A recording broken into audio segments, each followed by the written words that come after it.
ಇನ್ನು ರಸಗೊಬ್ಬರ ಪೂರೈಕೆ ಮಾಡುವಂತೆ ಆಗ್ರಹಿಸಿ ಪ್ರತಿಭಟನೆ ಮಾಡಿದ್ದಾರೆ. ಪ್ರತಿಭಟನೆಯಲ್ಲಿ ಹೈ ಡ್ರಾಮಾ ಆಗಿದೆ. ರೇಣುಕಾಚಾರ್ಯ ಅವರು ಮಕಾಡೆ ಮಲಗಿದ್ದಾರೆ.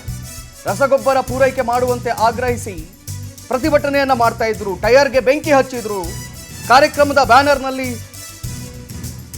ಟೈರ್ಗೆ ಬೆಂಕಿ ಹಚ್ಚಿದ್ರು. ಈ ಸಂದರ್ಭದಲ್ಲಿ ಪೊಲೀಸರು ಬಂದು ಟೈರ್ ಅನ್ನ ಕಸ್ಕೊಂಡು ಹೋಗುವಂತ ಪ್ರಯತ್ನವನ್ನ ಮಾಡಿದ್ದಾರೆ. ಎಂಪಿ ರೇಣುಕಾಚಾರ್ಯ ನೇತೃತ್ವದಲ್ಲಿ ಬೃಹತ್ ಹೋರಾಟ ನಡೆದಿತ್ತು. ಎಸಿ ಕಚೇರಿ ಮುಂದೆ ಟೈರ್ಗೆ ಬೆಂಕಿ ಹಚ್ಚಿ ಆಕ್ರೋಶವನ್ನ ಹೊರಹಾಕ್ತಾ ಇದ್ರು. ಹಲವು ಪ್ರತಿಭಟನಾಕಾರರನ್ನ ಇದೀಗ ಪೊಲೀಸರು ಬಂಧಿಸಿದ್ದಾರೆ. ಪ್ರತಿಭಟನೆ ತಡೆಗೆ ಪೊಲೀಸರ ವಿರುದ್ಧ ಆಕ್ರೋಶವನ್ನ ಹೊರಹಾಕ್ತಾ ಇದ್ದಾರೆ. ನೋಡಿ, ಅವರು ಟೈರ್ಗೆ ಬೆಂಕಿ ಹಚ್ಚಿ ಪ್ರತಿಭಟನೆಯನ್ನ ಮಾಡ್ತಾ ಇದ್ರು. ಪೊಲೀಸರು ಬಂದು ಬಿಂದಿಗೆಯಲ್ಲಿ ನೀರು ತಕೊಂಡು ಬಂದು ನೀರು ಹಾಕಿ ಟೈರ್ ಅನ್ನ ಎಳೆಯೋ ಸಂದರ್ಭದಲ್ಲಿ ರೇಣುಕಾಚಾರ್ಯರು ಇನ್ನೊಂದು ಕಡೆಯಲ್ಲಿ ಟೈರ್ ಅನ್ನು ಇಟ್ಕೊಂಡಿದ್ರು. ಮಕಾಡಿ ಬಿದ್ದಿದ್ದಾರೆ. ಈಗ ನೋಡಿ, ವಿಜುವಲ್ಗಳಲ್ಲಿ ನಾವು ನಿಮ್ಗೆ ತೋರಿಸ್ತಾ ಇದ್ದೇವೆ ಹೆಂಗೆ ಬಿದ್ರು ಅಂತ ಹೇಳಿ. ಬಾರಿ ಒಂದು ಹೈ ಡ್ರಾಮಾನೇ ನಡೆದೋಯ್ತಲ್ಲಿ. ನಾವು ಪ್ರತಿಭಟನೆ ಮಾಡ್ತೀವಿ, ನಾವು ಬೆಂಕಿ ಹಚ್ಚುತ್ತೀವಿ, ನೀವು ಯಾಕೆ ತಡಿತಾ ಇದ್ದೀರಿ ಅಂತ ಪೊಲೀಸರ ಮೇಲೆ ಪ್ರಶ್ನೆ ಮಾಡ್ತಾರೆ. ಪೊಲೀಸರಿಲ್ಲ, ಹಿಂಗೆಲ್ಲ ಮಾಡಂಗಿಲ್ಲ, ಇದಕ್ಕೆಲ್ಲ ನಾವು ಪರ್ಮಿಷನ್ ಕೊಡ್ಲಿಲ್ಲ ಅಂತ ಹೇಳ್ತಾರೆ. ಪೊಲೀಸರು ಬಂದು ಅವರೇ ಬಂದು ನೀರು ಹಾಕಿ ಅದನ್ನ ಟೈರ್ ಹೇಳುವ ಸಂದರ್ಭದಲ್ಲಿ ರೇಣುಕಾಚಾರ್ಯ ಬಿದ್ದಿದ್ದಾರೆ.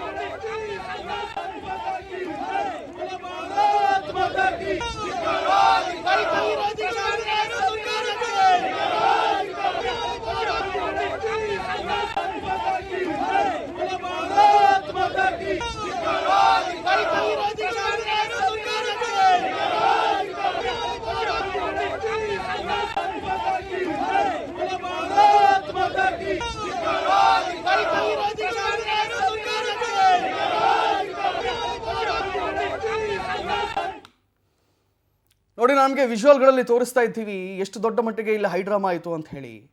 ರೇಣುಕಾಚಾರ್ಯ ಮತ್ತು ಅವರ ಬೆಂಬಲಿಗರು ಬಂದು ದೊಡ್ಡ ಮಟ್ಟದಲ್ಲಿ ಪ್ರತಿಭಟನೆಯನ್ನು ಮಾಡ್ತಾ ಇದ್ರು. ಇನ್ನು ರಸಗೊಬ್ಬರದ ಕೊರತೆ ಆಗಿದೆ, ರಾಜ್ಯ ಸರ್ಕಾರ ತೀರಿಸಬೇಕು ಅಂತ ಹೇಳಿ, ಅದನ್ನು ನೀಗಿಸಬೇಕು ಅಂತ ಹೇಳಿ. ಈ ಸಂದರ್ಭದಲ್ಲಿ ಟೈರ್ಗೆ ಬೆಂಕಿ ಹಚ್ಚಿದ್ದಾರೆ. ಟೈರ್ಗೆ ಬೆಂಕಿ ಹಚ್ಚಿ ಅಲ್ಲಿ ದಗದಗನೆ ಟೈರ್ ಉರಿದಿದೆ. ವಿಪರೀತವಾಗಿ ಹೊಗೆ ಹತ್ತಿದೆ ಅಲ್ಲಿ.